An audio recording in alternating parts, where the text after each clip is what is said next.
Inflation went up a little bit. That's okay. Here's why. I'll show you guys. This is actually a good week for us. So let's get started. So first and foremost, before we get into the real heavy lifting, I do want to show something, not the weekly rates.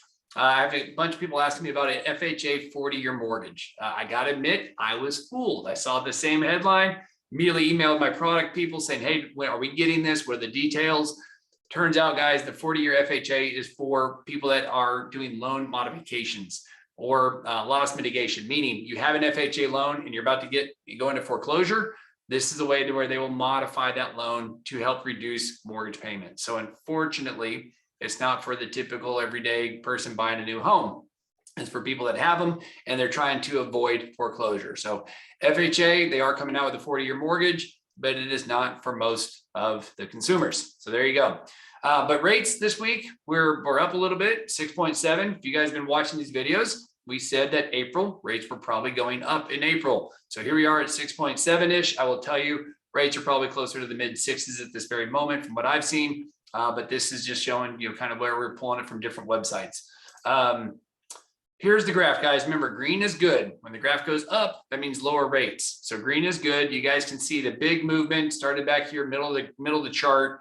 You can see when the Silicon Valley Bank happened, all of a sudden things jumped up and they've been kind of improving a little bit. And then mostly, up and down, up and down, up and down, but overall sideways. Here's what I want to point out, guys. Look at that blue line, the sloping gradual blue line coming across the top of the chart. That is the 200-day moving average. That is a big deal. It is hard to get above it and stay above it. So it's going to take some real convincing to get above that in the near future. So I don't know that rates are going to go any lower in the next few weeks. You'll also see down below, you got kind of that black line, the wiggly black line. That's the 50-day moving average. And right above it, you have the purple line, which is where rates have been sitting. The purple line is the 100-day moving average. So the 200 is the big one. 100 is the next biggest. You can see rates are literally, for the most part, this last couple of weeks, they're converging to where now there's this really small trading range. So why do I bring this up? Well, I just think right now is a good time to lock. If we're out there, we've been locking folks for the last couple of weeks. The last week or two, we've been locking, just knowing that it doesn't look like there's a lot of room to the upside right now. But here's the deal. I think, and I've been saying May 10th, if you've been go back and watch these videos, May 10, May 10, May 10, we've been saying that since the new year. I think that's when inflation is really going to start showing signs of improvement. Here's why, because when inflation goes down, guys, that will help our rates. I don't need you to look at this whole chart. What I want you to just know is the top line is CPI, core CPI. So what does that mean? It means it's the consumer price index, which is what the Fed loves to call their inflation measure. That's their number one. There's two different types. This is their most favorite. So with the CPI, the reason what core means they strip out food and energy. Why? Because if there's a freeze and a whole bunch of food crops go away, that's going to create inflation, but the Fed can't control the weather. Same with oil. If OPEC decides to stop drilling and prices of gasoline have gone up like they have in the last week or two, the Fed can't control that either. So for things that they feel like they have control, that's what's called the core. So the core CPI numbers, we've been saying May 10th, you can see it circled here, is when we think we're going to see real signs of improvement. Why? Because of the bottom graph. The bottom graph is the shelter component of the CPI. It's 43%. I mean, think about that. It's almost half. So shelter cost lag. If somebody signed a lease last year for 12 months, that data doesn't get renewed until they renew their lease this year, which rents are going down. So you guys can see how February was the peak, which gets reported in March, that kind of stuff, to where it's like February was the peak in the shelter cost. It then goes down to 0.5. And this is the numbers we're going to start replacing with the new numbers being lower.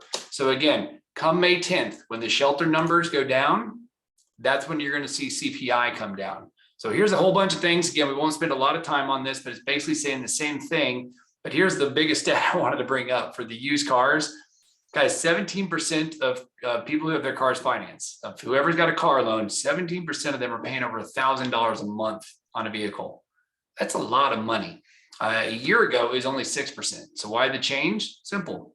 Costs have gone up. The Fed is raising rates. So now that cars are up, costing over $1,000 a month for a lot of folks, it stops people from buying. And that's how you control inflation. So the Fed is doing its job.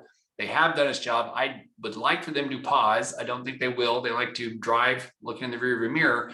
But that's the point to say, I think that's also helping. But here's going back to the shelter costs, the inflation. You guys can see the peak. Look at from May of May is 0.6 to February 0.8. These are high replacement values. So starting this May, we're going to replace these really high 0.6, 0.7, almost 0.8 even.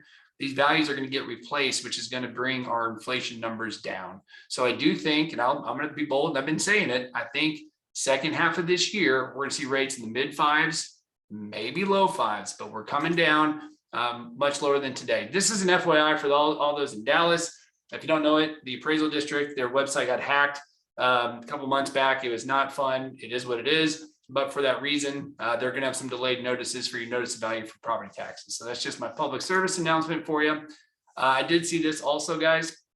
Apartment buildings dropped 74%. The sales dropped 74%. That is wild. So again, big reason why rents are going to help come under control, going back to that theme. And then lastly, guys, we have a new email. If you haven't noticed, save it right now. mortgagemark@mortgagemark.com. So mortgagemark@mortgagemark.com. Please save it. It's highlighted in bold yellow. Please do that. And as always, guys, get social with us. You can always find us at these places. We would love and appreciate if you guys subscribe, share, follow, all that stuff you're supposed to do. And as always, we thank you guys for watching. Hope you have a great and wonderful week, a rest of your week and weekend, and we'll see you soon next week.